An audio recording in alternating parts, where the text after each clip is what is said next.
사랑을 경험할 뿐만 아니라 그것을 함께 나눌 수 있는 귀한 하나님의 사람들 될 수 있게 되기를 간절히 소망합니다. 우리 옆에 있는 분들과 이렇게 한번 인사해 볼까요? 하나님의 귀한 사랑과 은혜를 나누는 하루가 됩시다.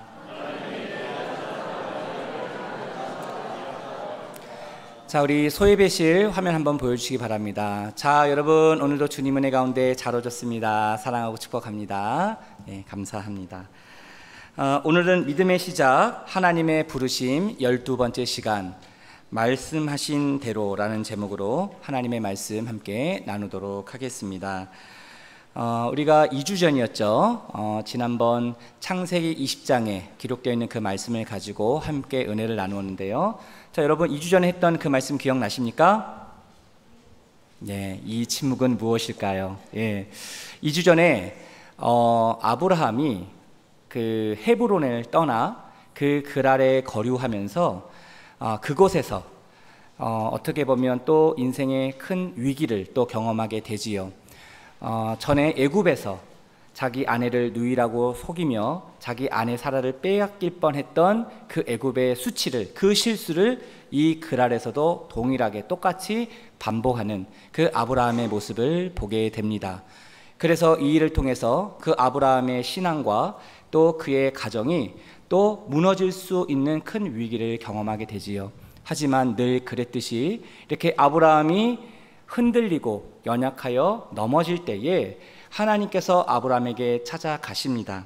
그래서 하나님은 그의 아내 사라를 다시 되찾게 해주셨고, 그 아브라함을 하나님의 말씀을 맡은 선지자로, 그리고 그 당시 그랄 왕 아비멜렉의 그 왕가를 치유하는 중보자로 세우셔서 그 아브라함의 실추되었던 그의 영적인 권위와 그의 신앙과 그의 가정을 다시 회복시켜 주셨습니다.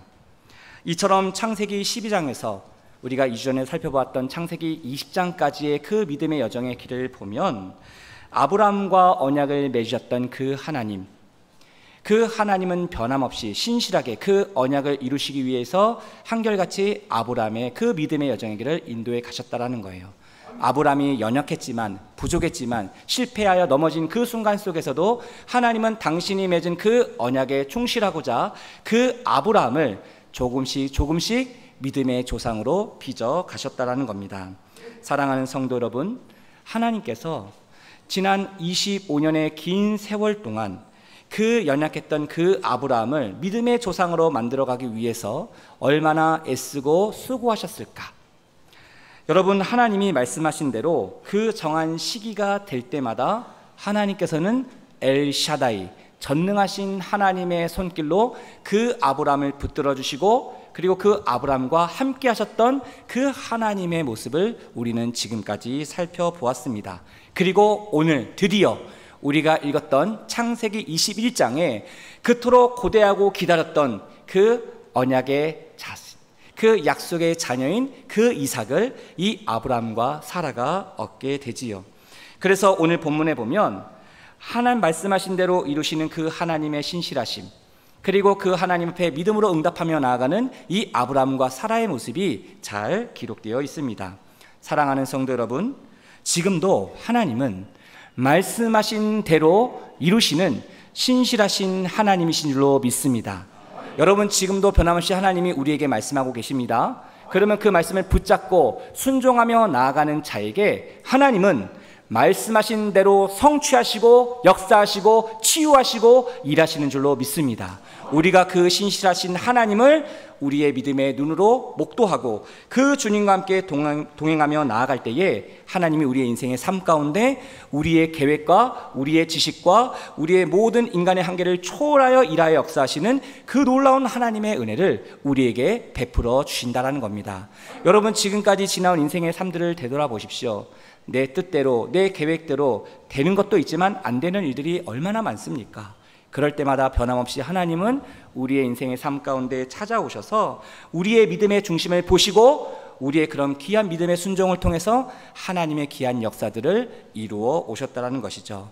내 믿음대로 될지어다, 그 말씀대로 될지어다. 우리가 이렇게 믿음으로 선포하며 주님께 고백하며 나아갈 때 하나님 그 말씀대로 역사하여 주신다는 것이죠. 이 귀한 은혜가 저와 여러분 우리 모두의 인생의 삶 가운데 임할 수 있게 되기를 주님의 이름으로 축복합니다. 자, 그렇다면 오늘 본문에서 우리에게 말씀하시는 그 하나님은 구체적으로 어떤 분이신가? 구체적으로 두 가지 하나님의 모습을 살펴보며 은혜를 나누기를 원하는데요. 첫 번째로 하나님은 어떤 분이신가? 하나님은 우리 인생의 주관자가 되어 주신다라는 겁니다. 저를 한번 따라해 주시기 바랍니다. 하나님은 우리 인생의 주관자입니다. 자, 오늘 본문 1절과 2절 말씀 같이 함께 읽어보도록 하겠습니다. 여호와께서 말씀하신 대로 사라를 돌보셨고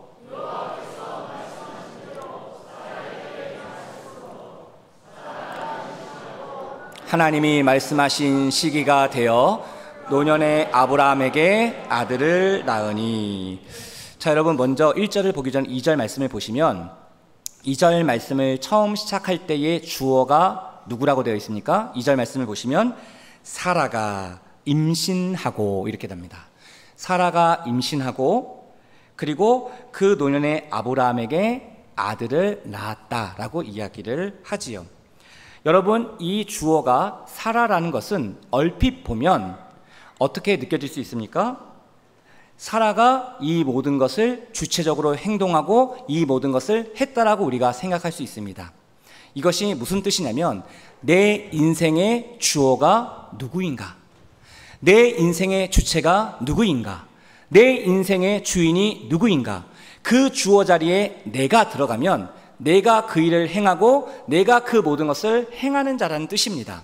다시 말하면 내 인생의 주인이 바로 나라는 것이죠.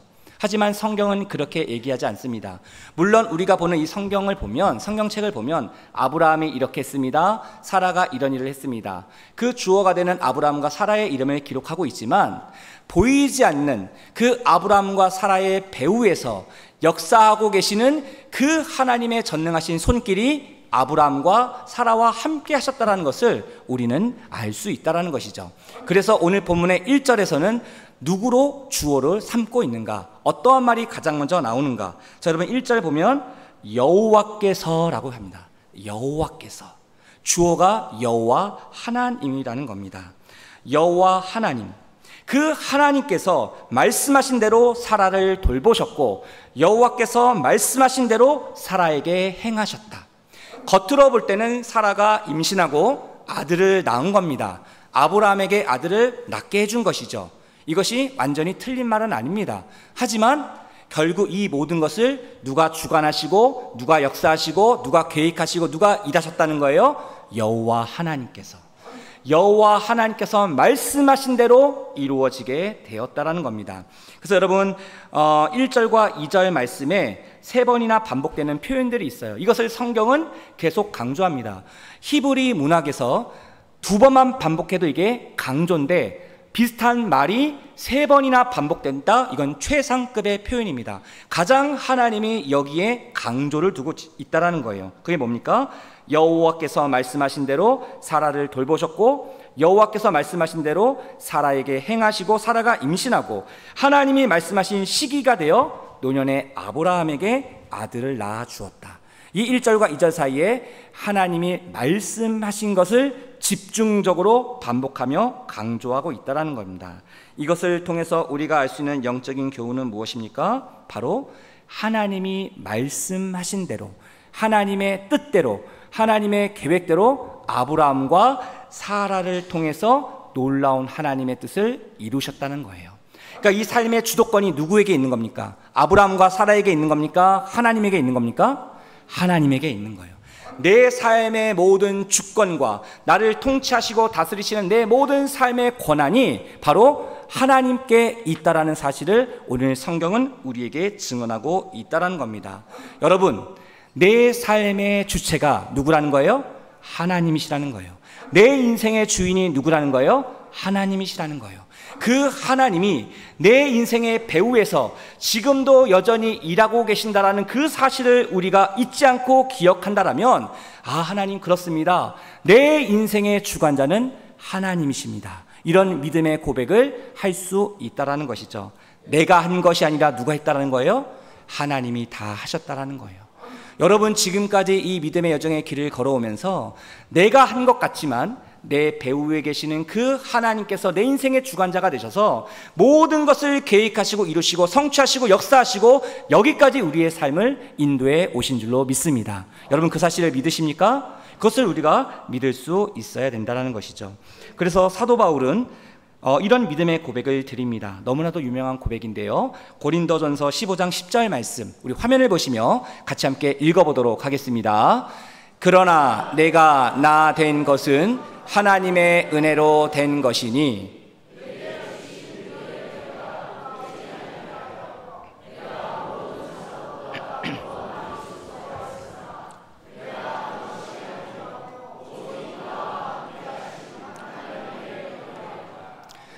여기서 지금 사도 바울이 뭐라고 그럽니까? 다른 많은 사도들보다 내가 더 많이 수고했다. 사도 바울이 얼마나 하나님 나라의 복음, 이방인의 사도로서 얼마나 많은 사역들을 감당했습니까? 그 하나님의 복음을 땅끝까지 전하기 위해서 수도 없이 매를 맞고 죽음의 위협을 넘어서고 감옥에 갇히고 죽을 고비를 넘어서면서까지 이 바울은 하나님이 주신 그 사명을 감당하고자 땅끝까지 갔던 자입니다. 다른 많은 사도들보다 많이 수고했다라는 거예요. 우리가 인생을 살아갈 때 다른 사람들보다 더 땀 흘려 일하고 더 봉사하고 더 수고하고 노력하면 그 공로를 나에게로 돌리게 될 가능성이 있다는 거예요. 내가 이렇게 했는데, 내가 이렇게 땀 흘리고 수고하고 봉사하고 노력했는데, 그러니까 이 모든 공로가 나에게로 돌아올 가능성이 많다라는 겁니다. 그래서 우리는 내가 한 일에 대해서 누군가 인정해 주지 않고 또 그걸 바라봐 주지 않으면 우리는 속상함이 들 수가 있습니다. 내가 한 거에 대해서 물론 어느 정도 격려하고 인정받는 거 필요합니다. 하지만 거기에 너무 집중하다 보면 우리가 시험에 들 수 있고 마음에 섭섭함이 들어올 수 있고 속상함이 들어올 수 있다는 거예요. 사도 바울은 어떠한 사도들보다 더 많이 수고했습니다. 하지만 그 모든 공로를 자기에게 돌리지 않았어요. 그 모든 영광을 자기에게 돌리지 않았어요. 바울은 뭐라고 얘기합니까? 여기에서 내가 한 것이 아니다라고 얘기합니다. 내가 한 것이 아니라 이 모든 것은 다 하나님의 은혜다라고 이야기를 하고 있는 것이죠. 사랑하는 성도 여러분, 이 바울의 고백이 저와 여러분들의 고백이 될 수 있게 되기를 간절히 소망합니다. 하나님께서 우리에게 은혜를 주신 거예요. 우리에게 지혜를 주셨고 용기를 주셨고 감당할 수 있는 힘과 능력을 주셨기에 우리가 지금 이 자리에 올 수 있었던 겁니다. 여러분 지난 날을 되돌아보십시오. 정말 죽을 것 같이 힘든 그 인생의 구비구비마다 내 힘으로 감당할 수 없는 크고 작은 그 짐들을 짊어지고 걸어갈 때마다 그 외로움의 길, 그 고독의 길, 그 슬픔의 길, 그 고통의 길, 그 절망의 길을 걸어갈 때마다 하나님께서 나에게 은혜를 주셨고 내가 다시 일어날 수 있도록 내 주변에 있는 가족들, 믿음의 형제자매들이 끊임없이 나를 위해서 중보해주고 격려해줬던 이런 상황들이 있었기 때문에 하나님께서 지금 우리로 하여금 이 자리에 일 수 있었던 그 놀라우신 하나님의 은혜를 우리가 다시 한번 생각해 볼 때 하나님, 내가 한 것 아무것도 없습니다. 다 하나님이 하셨습니다. 하나님께서 말씀하신 대로 역사하셨고 이루셨고 행하셨고 치유하셨습니다. 내가 한 것은 그저 하나님만을 바라봤을 뿐입니다. 그 하나님을 바라보며 그 내 마음의 중심 믿음을 주님께 드릴 때에 겨자씨만한 작은 믿음이라 할지라도 우리 하나님 나를 불쌍히 여겨주시고 그 믿음을 보시고 하나님 우리 인생의 배후에서 놀라우신 하나님의 은혜의 손길로 여기까지 나를 인도해 오셨습니다. 하나님이 말씀하신 대로 하나님이 약속하신 대로 이 모든 것을 다 이루셨습니다. 이런 믿음의 고백이 우리의 인생의 삶 가운데 있지 않습니까?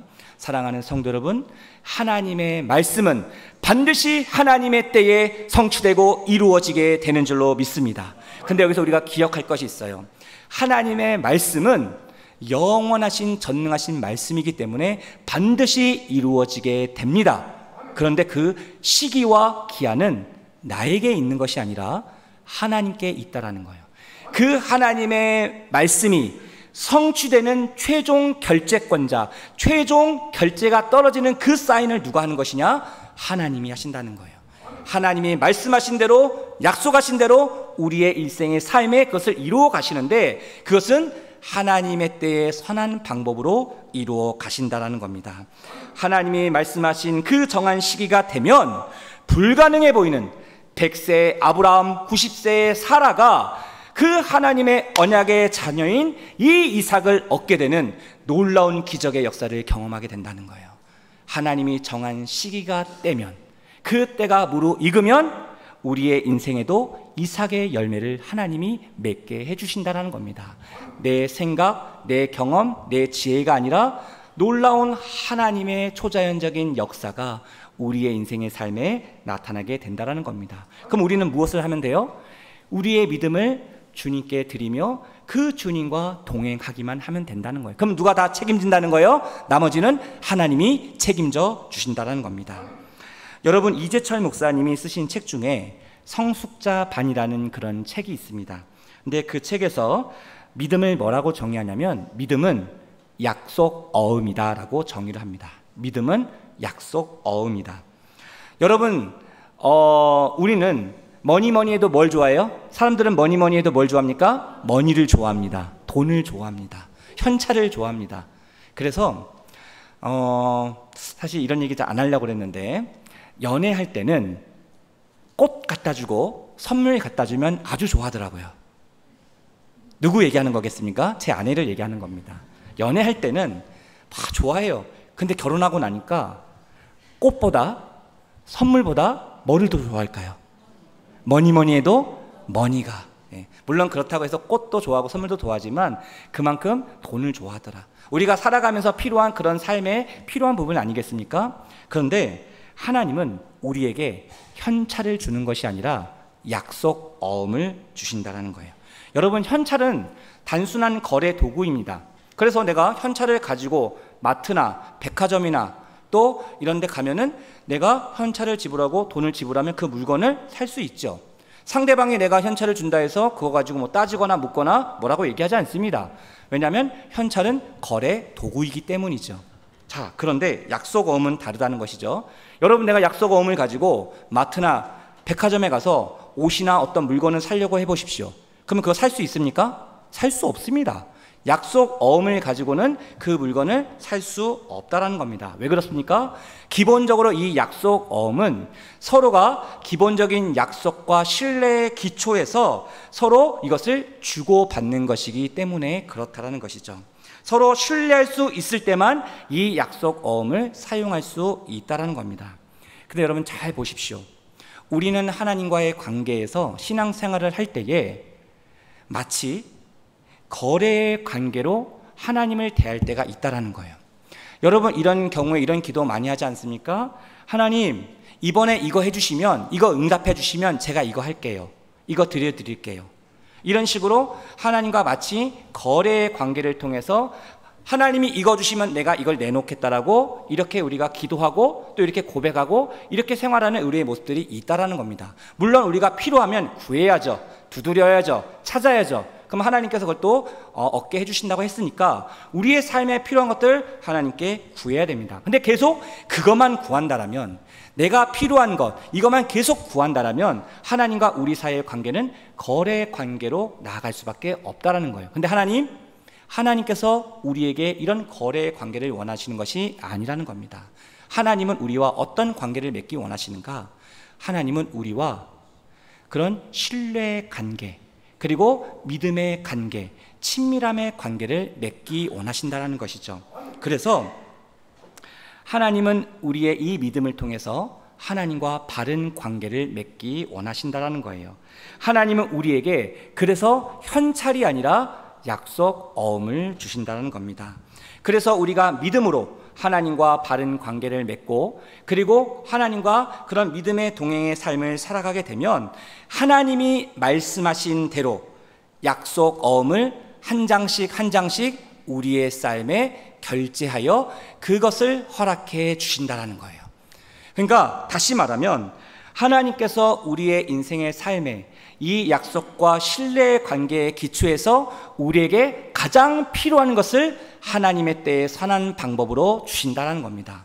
누구보다도 하나님은 저와 여러분들 너무나도 잘 아세요.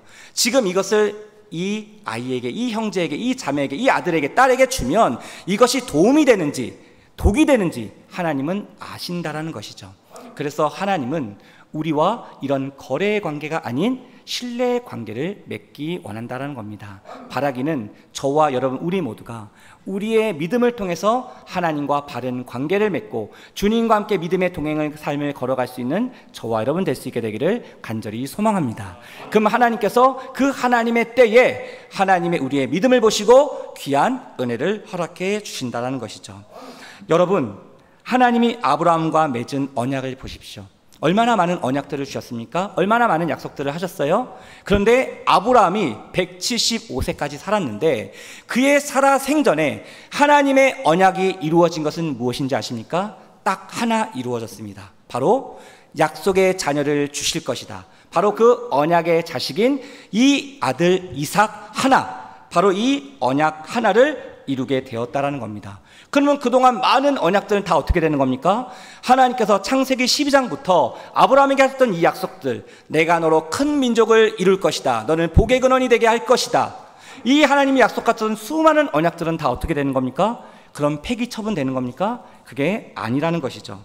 바로 하나님께서 아브라함에게 너로 큰 민족을 이루시겠다라는 이 하나님의 약속은 아브라함이 죽고 400년 후에 출애굽했던 이스라엘 백성들이 그 가나안 땅에 들어갔었을 때 성취되게 됩니다. 이루어지게 된다는 것이죠. 다시 말하면 하나님은 당신의 자녀들과 함께 맺었던 언약, 이 하나님의 약속 어음을 주시겠다라고 하셨다면 그가 살아생전뿐만 아니라 그가 죽은 이후에도 그의 후손들을 통해서 이 하나님의 약속 어음을 결제해 주신다는 거예요.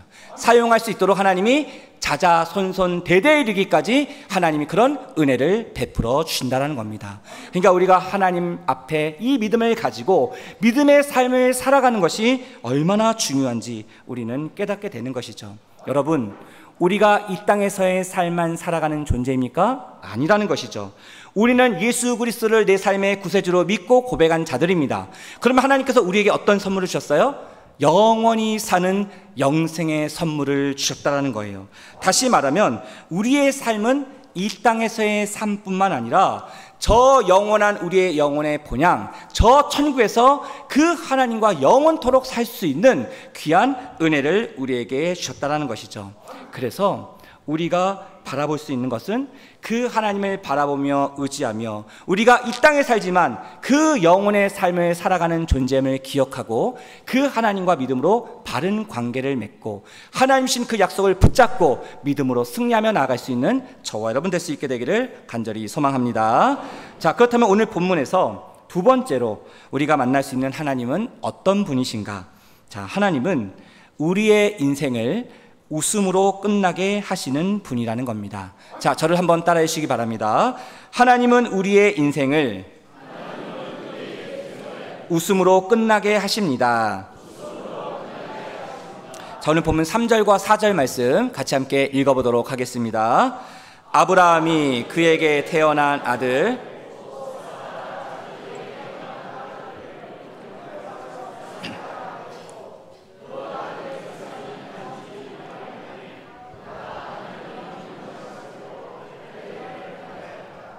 아멘.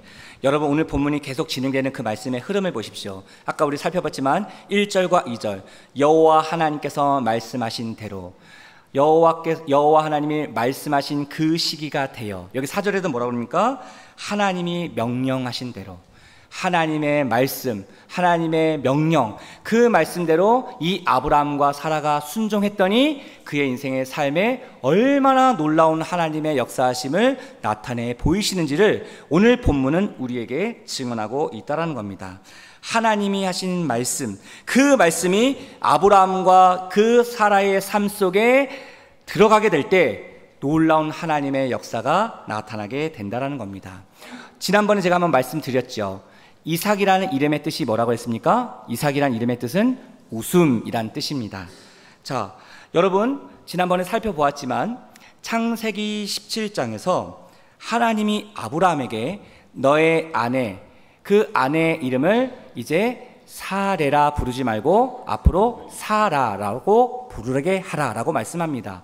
그리고 내가 너의 아내에게 복을 주어서 아들을 낳게 할 것이다. 그리고 그 사라를 통해서 많은 민족의 어미가 될 것이다. 열국의 어미로 내가 우뚝 세울 것이다 라고 하나님이 아브라함에게 말씀하셨어요. 근데 이 하나님의 말씀을 들었을 때 이 아브라함이 어떻게 반응했는가? 자, 창세기 17장 17절의 말씀을 우리 화면을 보시며 같이 함께 읽어보겠습니다. 아브라함이 엎드려 웃으며 마음속으로 이르되 100세 된 사람이 어찌 자식을 낳을까? 사라는 90세니 어찌 출산하리요 하고. 여러분, 아브라함이 하나님의 말씀을 믿었습니까? 믿지 못했습니까? 믿지 못했어요. 하나님의 말씀을 의심하고 불신했어요. 아이고 하나님, 뭘 모르시네요. 100세, 90세 된 이 노 부부가 무슨 아들을 낳습니까? 무슨 출산을 합니까? 그것은 불가능한 일입니다. 도저히 있을 수 없는 일입니다. 이런 뉘앙스로 지금 이 아브라함이 하나님의 말씀을 듣고 비웃은 겁니다. 그러면 동일한 하나님의 말씀이 사라에게 임했을 때 사라가 처음 어떻게 반응했는지 볼까요? 창세기 18장 12절 말씀 화면을 보시며 같이 함께 읽어보도록 하겠습니다. 자, 창세기 18장 12절 말씀, 자, 방송실 한번 보여주시기 바랍니다. 안 나오나요? 자, 제가 읽겠습니다. 사라가 속으로 웃고 이르되 내가 노쇠하였고 내 주인도 늙었으니 내게 무슨 즐거움이 있으리요. 자, 지금 사라도 하나님의 말씀을 들었을 때 속으로 뭐 했어요? 비웃었어요. 하나님의 말씀을 믿을 수 없었다라는 것이죠. 아브라함도 사라도 그 하나님의 말씀을 믿지 못했다라는 거예요. 왜요? 이거는 상식적이지 않잖아요. 일반적이지 않잖아요. 어떻게 100세 된 남편과 90세 된 아내가 출산을 할 수 있습니까? 불가능한 일인 것이죠. 그런데 둘 다 비웃었어요. 차이가 있다면 아브라함은 겉으로 비웃었고 사라는 속으로 비웃었습니다. 이처럼 과거에 이 두 사람은 하나님의 말씀을 온전히 신뢰하지 못했지만 오늘 본문에서 비로소 창세기 21장이 되었을 때 하나님이 말씀하신 대로 그 정한 시기가 되어 정말 언약의 자녀인 이 이삭을 출산하고 난 이후에 사라가 뭐라고 고백하는지 한번 보십시오. 자, 오늘 본문 6절 말씀입니다. 자, 우리 6절 말씀 같이 함께 읽어보도록 하겠습니다. 사라가 이르되 하나님이 나를 웃게 하시니 듣는 자가 나와 함께 웃으리로다. 아멘. 여기서 여러분, 사라가 뭐라고 고백합니까? 하나님께서 누구를 웃게 하셨다? 나를 웃게 하셨다. 사라가 지금 몇 살입니까? 90세입니다. 지난 90년의 이 사라의 인생의 삶은 웃을 일이 없는 거예요. 그 당시 부족 사회에 자녀를 많이 낳는 것이 곧 그 가정의, 그 사회의, 그 국가의 부고 힘이고 권력이었던 그 시대에 90년 동안 한 아이도 낳지 못한 겁니다. 그러니 여러분 생각해 보십시오. 그 사라의 90년 동안의 그 세월이 얼마나 고통과 그 아픔과 그 낙심과 그 절망의 세월이었겠습니까? 그런데 이제 비로소 사라가 뭐라고 고백하는 거예요?